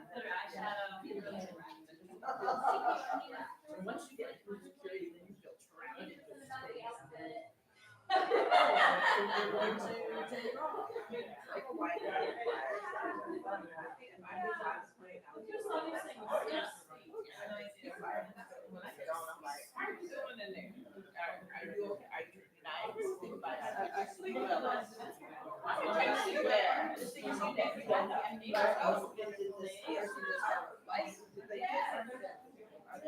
Those mountains would be nice.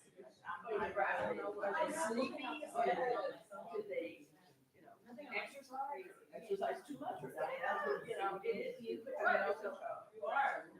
So we're in a good line to Dallas. About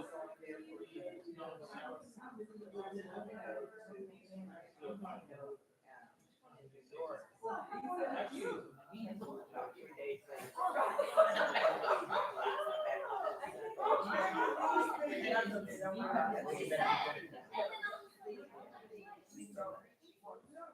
The way things that these two readings happened during my spring break.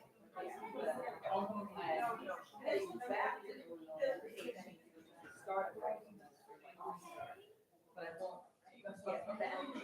Carbondale is a 90 red picture. Yeah. Just the and I'll teach my dad that, then leave again to go to San Diego for the rock stars. So, it's just, you know, it's tension between, I want to be a good treasure, I want to be but also, I don't want to let these opportunities slip. Exactly. Because you don't know when they're gonna come your way again. Yeah, when they're on right.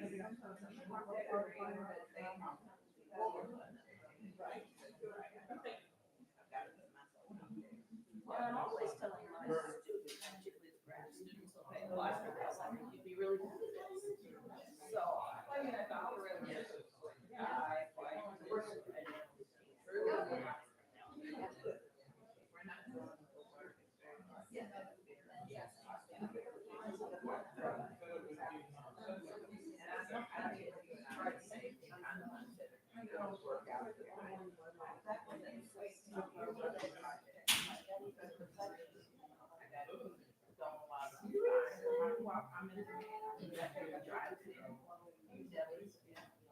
it's like weird where you're watching. There was a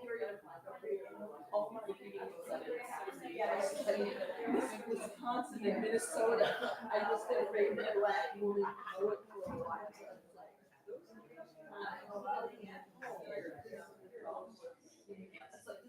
that's fine. Yeah.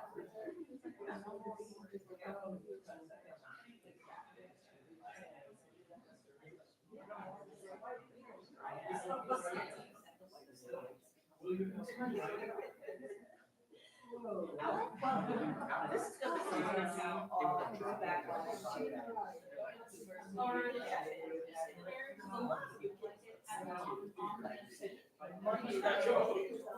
Then they die. Said, okay, we'll bring you back.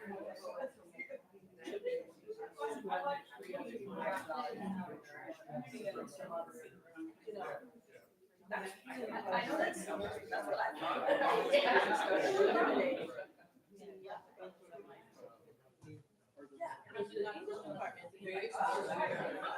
They are tapped into the money. What's the difference between the go and not be as direct himself? Yeah.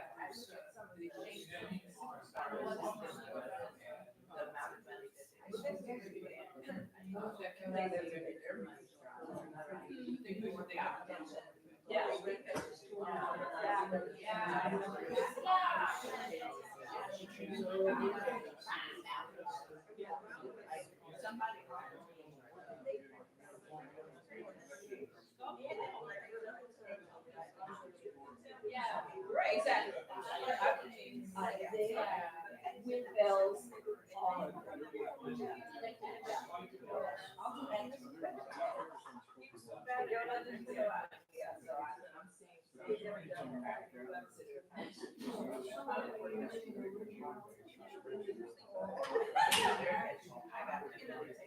I'm blind from right. I don't know. Particularly like what I didn't touch anything, I'm sorry.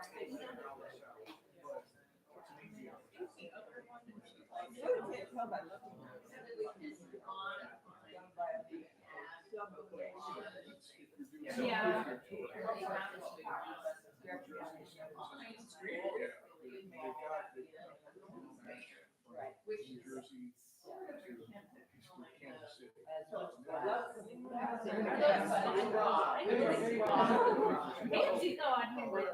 They're doing either, I always tell them. I'm 52 years, so it's not literal. Right.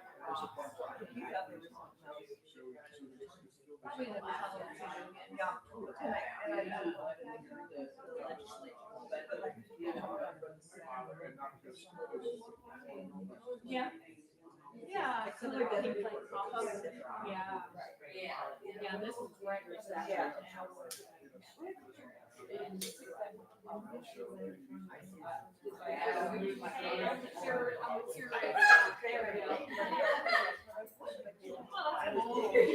I like that.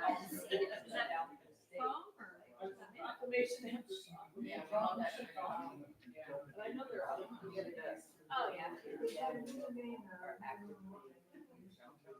Just like the clock on Sunday. There we go.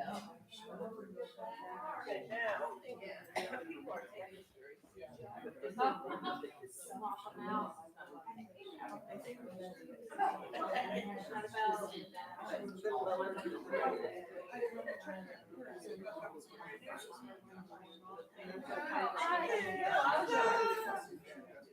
Decided that needed more lights. So I helped.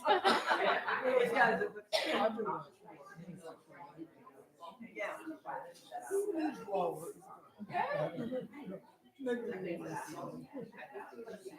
Yeah, I think you're right. Not one more light. Yeah. But it's not definitely still bright. Right, yeah. It's got that blue. Yeah. Yeah.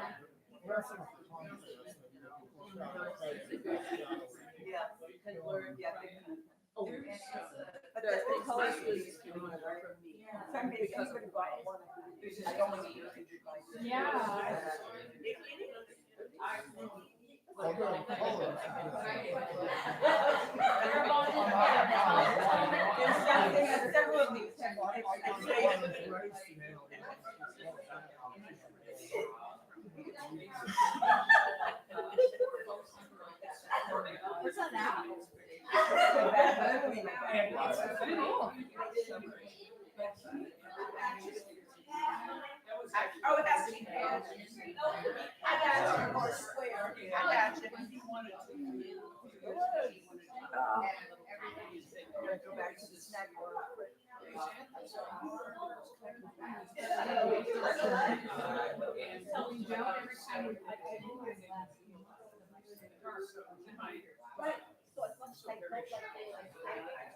Yeah. I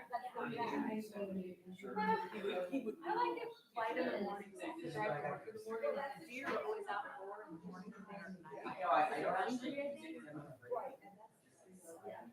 I live out there, so they're actually, we're live like across the highway from that, or like 3 or 4 miles further in.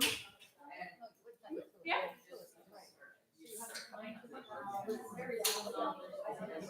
Yeah. Yeah, I think Henderson, Miller, yeah, it's not too bad. It took me longer to get technically but I have like, I don't know. That's a big Everybody come on back. Is it in Monroe County? $60 if you're not in Monroe County. You know? So everybody come on back and settle for open mic. Tony, you're going to, That's just like. you're going to start. Yeah. You know, this is me in my total on the image and baseball, trying to do sport. And is there anybody here who would like to read for open mic who didn't sign up? If you're a first time reader, we're a very, very, very friendly group, warm and welcome. So if you've got something on your phone and you want to try it out, it's really good. Anybody want to sign up? Okay, so the way this works is I will introduce the first person, who will introduce the second person, who will introduce the third person, and so on. So the first person up is my partner in crime, Tony Brewer.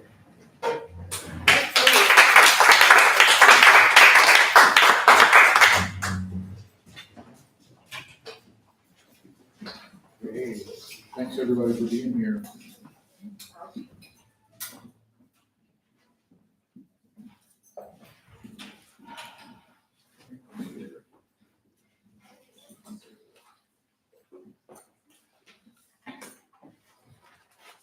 All right, I'll read this one. This just got published in a place online called A Thin Slice of Anxiety, which is a cool online publication. They do good work, so I like those guys. So this is called You'll Be Sorry. Yule is Y-U-L-E. You'll be sorry. There are times I wish I could be Christian for my family. It might simplify things, knowing for sure we're all going to the same place or places, owning all the same curse words. They ask advice one by one on how to deal with the crazy one, which is everyone else but me, because I am the one on the other end of the phone right now. I was never baptized, but I did 8 years of therapy. And that gives me an advantage in these dark times when prayer won't let them not let their buttons be pushed. I tell them that little voice inside whispering negative things and the sibling who shouts them, you cannot believe that nonsense. Sometimes you have to harden your heart. Boundaries are for your safety. It's okay to say no to family. On and on, my sermon drones. In brighter times, my therapist is an enemy to them, to be vanquished, preventing me from being together with all the other inmates in the rec room. At some point, somebody is crying, and I just let it happen without comment, like Tim used to do to me on a couch in a calm, medicated office. I walked out of there every Wednesday feeling refreshed and reborn. Any words of comfort sounding like the closing of a door and another opening. When I hang up, I don't carve another notch in my pentagram. It's not fair they have to hit up a dirty old heathen like me when God is not love and Jesus is not the way. We are grim with this knowledge, sad, hopeless, related. I have less and less desire to say, I told you so, but it never goes away like my faith. I hold my tongue, thrilled to at last not be the one who ruins Christmas.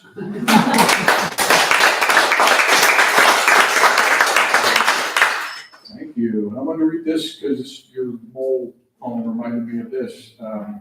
This is called Floaters.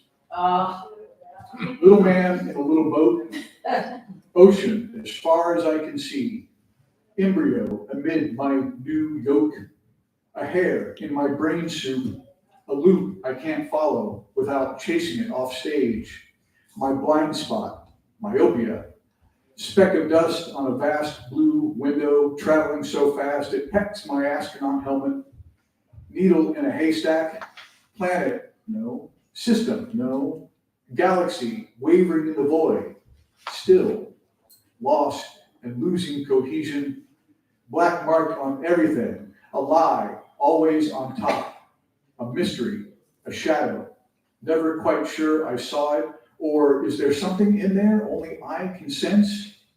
Tracking the dancer gliding across my field, so graceful, it's as if I'm the one moving. She's frozen in midair, blink, my stare. Next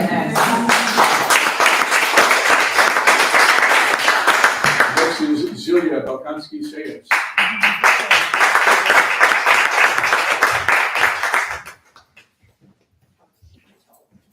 That'll work. Super new, as in like the last 3 days, been playing with them. The first one, it's caught. A crackle from the fireplace out of sight around the corner of my breakfast eating nook on the table alerts me that the died down embers from the fire of twigs and branches has caught on the pile of slender stems and sturdier barely logs I placed 15 minutes or half an hour ago. I leave the familiar white and rose patterned ceramic bowl filled with cooling chunks of oatmeal and slices of apple softened by cooking, dried cherries and cinnamon to see what the flames have managed. Cheered by the healthy building blaze, I return to the high-top table, feet dangling from the bar-high chair, and think of what it takes for a flame to grow. But as I wonder whether to go pick from the long line of woody fodder outside under the living room windows, I start to cherish the wood, the branches, the wisps, the sunlight captured, the work of what is fed to the fire. Too easy to praise the fire as virtue, as accomplishment, hurrying to pile the dead debris of my life on some imagined altar. But as I pitch the next selection of dry, gangly cut vines and bits of dried honeysuckle stems and spindly branches from the tall, majestic ever oak tree in my front yard, the value of this debris becomes eminent as I chuck it and place it and offer it to the flames. Wow. And again, there's fireplaces this week. Peas and glass slippers. A well-placed pea under stacks of mattresses was a warranted fairy tale test to unearth the unworthy and to discover the true princess. A glass or gold or otherwise extraordinary slipper dropped at the edge of the princess ball, the one clue to the heart of the one true, worthy one for a born prince. But how do we discern, tease out, expose the true heroine, hero, stalwart, worthy in ourselves? What tests of peas and fitted slippers must we pass until we fall in awe before our own splendor, taking up arms to honor and defend the true royalty of our being, too long relegated to the ashes of our cold hearth?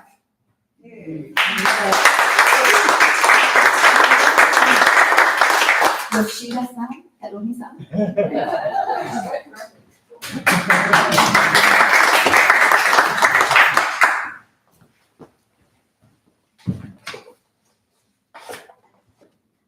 I keep saying that I'm gonna reprint this in larger font so I don't have to do all this with the glasses, but I insist on reading from my published book. All right. Okay, so it's a year since Icarus Superstar has been published, and I'll read you once from here. I thought this one would be appropriate because we are reading in a gallery and we have all this beautiful art hung up, and so this is a good setting to read this book. It's called Icarus Ekphrasis. Louis Parsons' oil painting. Icarus is already a ghost. A white, chalky form floating against the night blue sky. Leading pink rows of petals and pearly stars. Scratching away paintbrush errors and afterthoughts beneath. Dense layers of roiling blue and rust-colored paint. Earth-colored wings to gird the ghost bleeding his way out to Crete. Before the cruel sunrise, the secret greening of Aegean sea waves curling into frothy roses beneath the ghost feet. Pale vertical streaks streaming from oversized wings. Viscous tears and eye wax. A flutter of eyelashes and startled birds.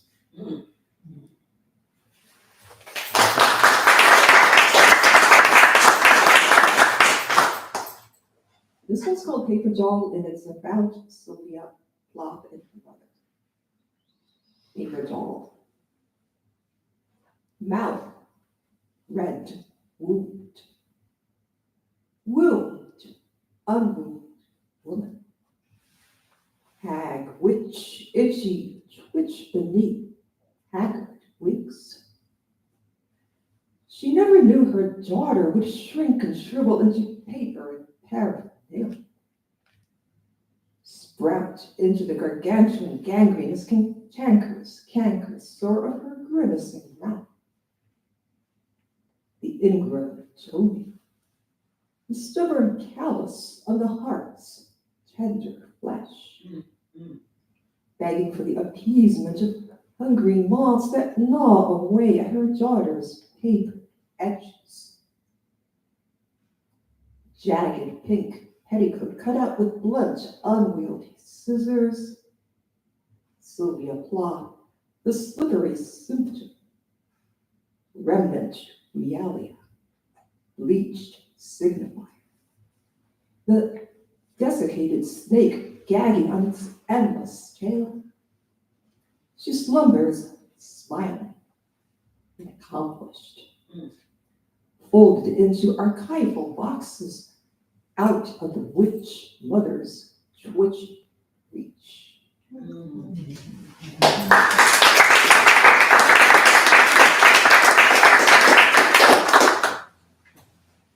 Next up is the indomitable Joan Hawkins.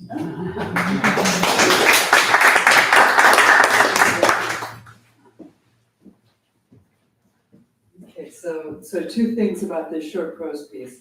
One is that my mother passed away about 9 years ago, so I will never really know the answer to this question. And the other is that there's a line in a Laurie Anderson song that goes, "We don't know where we come from. We don't know what we are." And so this piece comes sort of out of that. This is called Family Secrets. Your great uncle Maud died in a Nazi work camp, my mother tells me. It's my 30th birthday, and in my mother's fashion, there's a party atmosphere.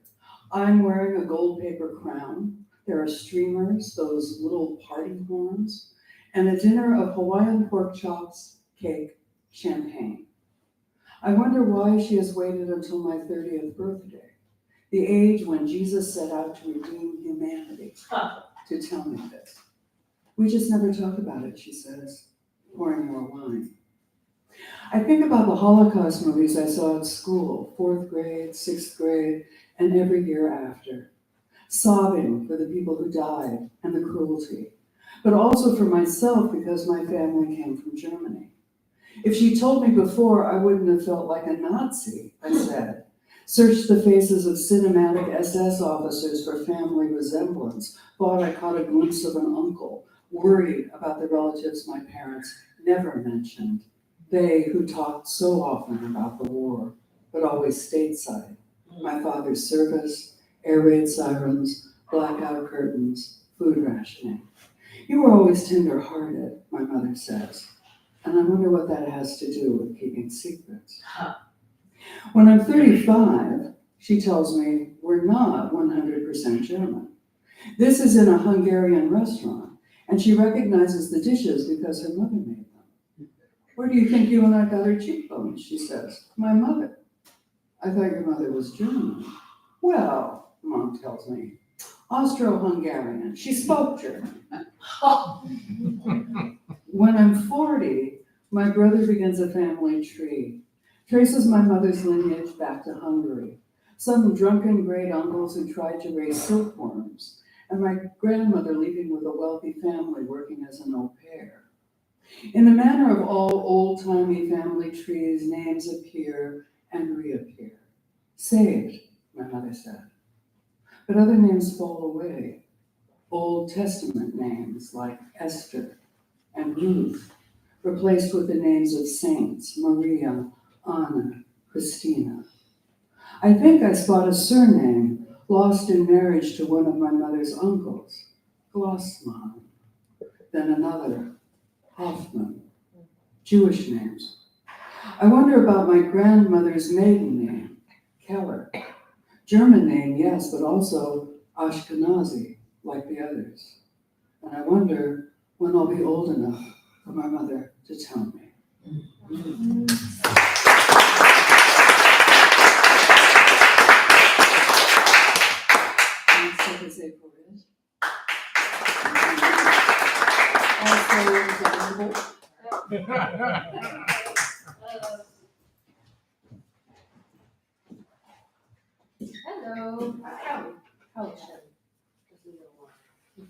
Hello.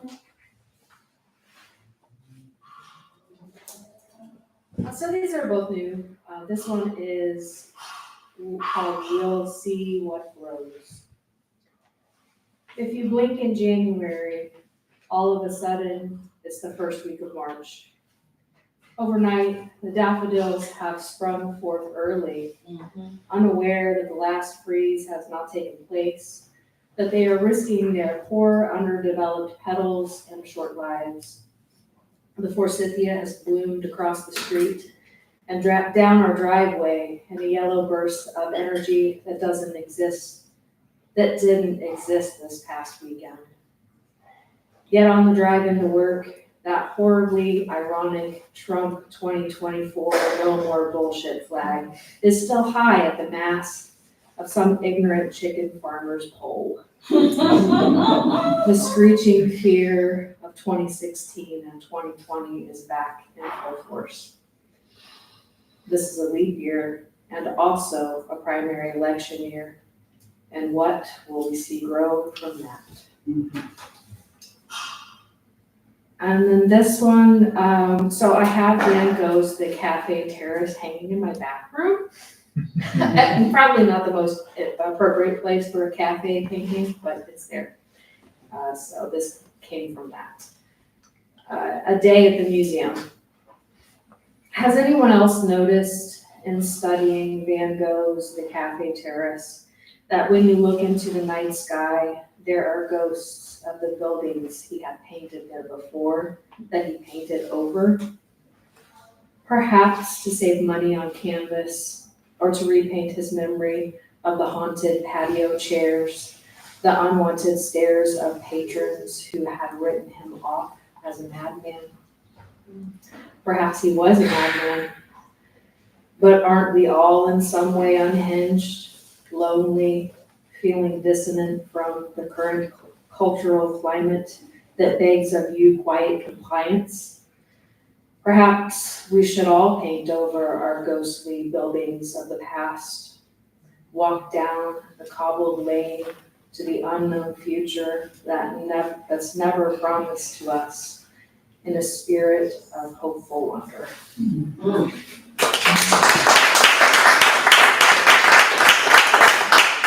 Tyler Frederick is next.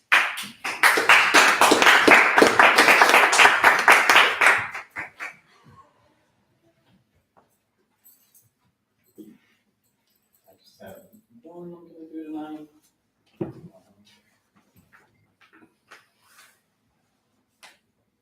I'm just a soul whose intentions I pray are understood. When I say that, the evil that men do ain't nothing in comparison to the men who claim to be good.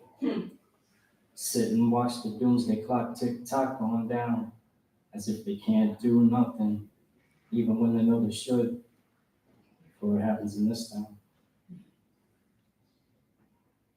You shrug it off and say that's just war, this lack of peace. And plus it's happening overseas, so what's it even got to do with me? As if our overseers haven't been helping themselves to your helpings. When they come for you and there's no one else left to speak, you're gonna wish that you yelled out for the helpless.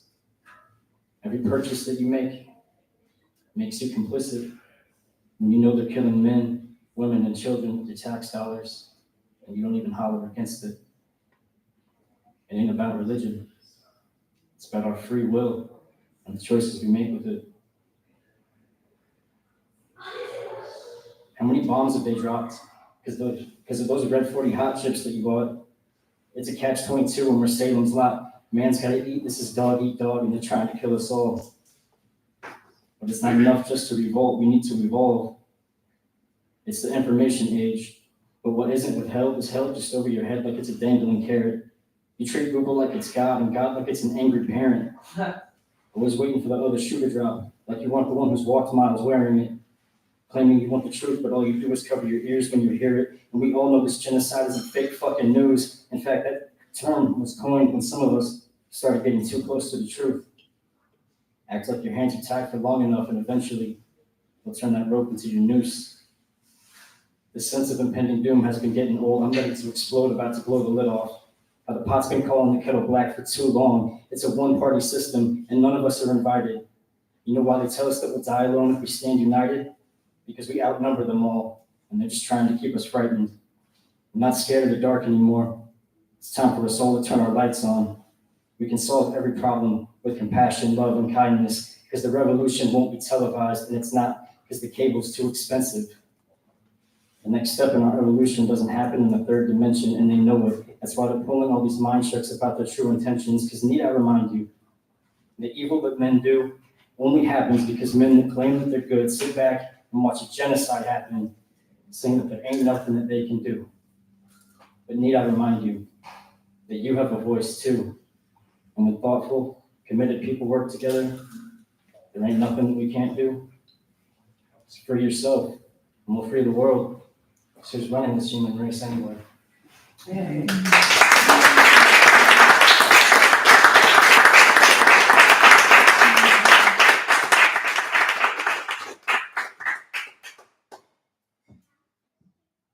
Okay, and last up is Sarah.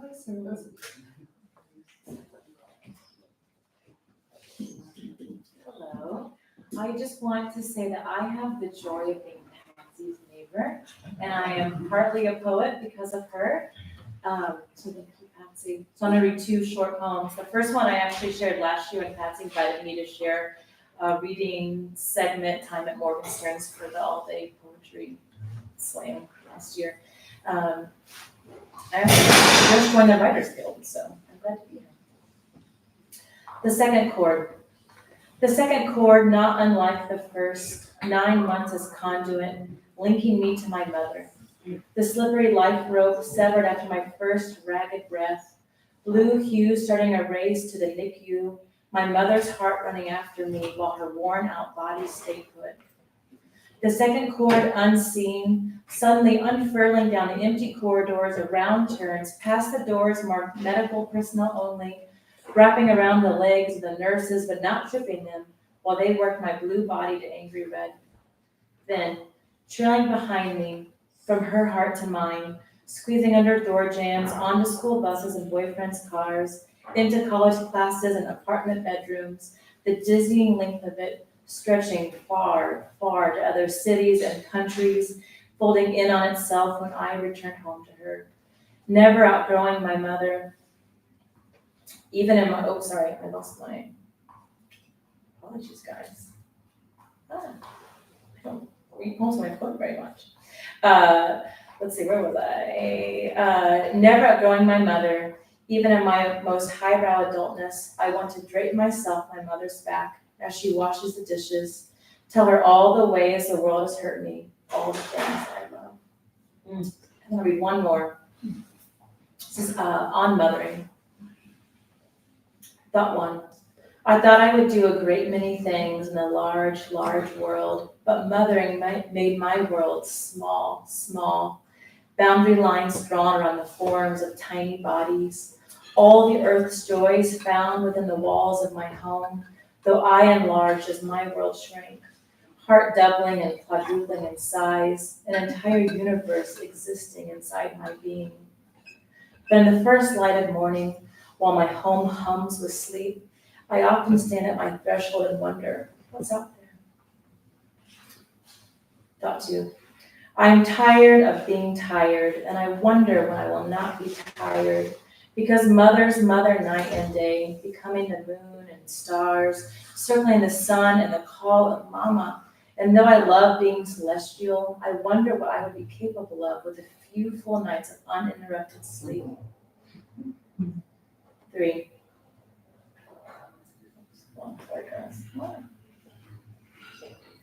I am uncomfortable with the contradiction of my children made golden by sunlight streaming in, while the same sun shines on the Gaza children innocent of the guilty bombs streaming down. I've seen photographs of them pulled from the rubble, small bodies recast gray and red from ash and blood, the same shape and size of my daughter's bodies. Gaza mothers agonize. I lift my hands up helpless. I wonder what to do with the immensity of this atrocity while the golden sunlight streams outside.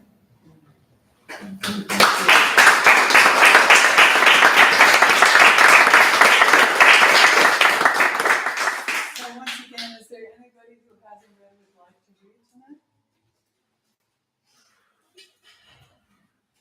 Well, let's have another round of applause for all of our poets, please. And a reminder that next month we'll be here on April 11th. That will be posted clips, those of us who have survived the onslaught of people into Bloomington. So Thursday, April 11th at 6 p.m. And it'll be the Writer Magazine fiction issue. So 3 writers who were published in the Writer Magazine fiction issue, showcasing that with Paula Sunderman, Tim Store, and Laura Lasterman, and music by Brendan and Hillary Tupper. So thank you again for coming out.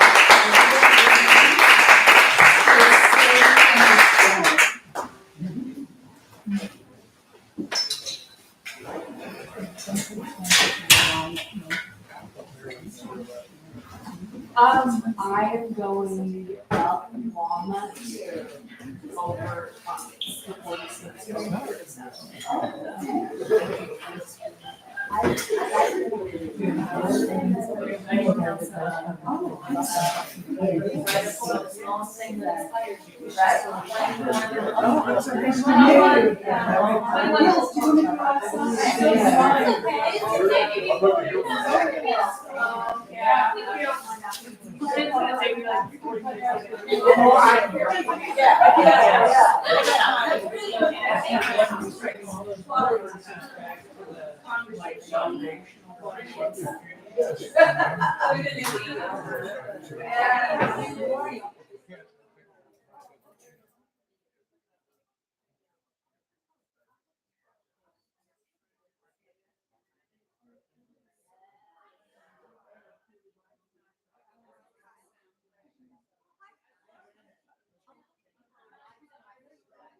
So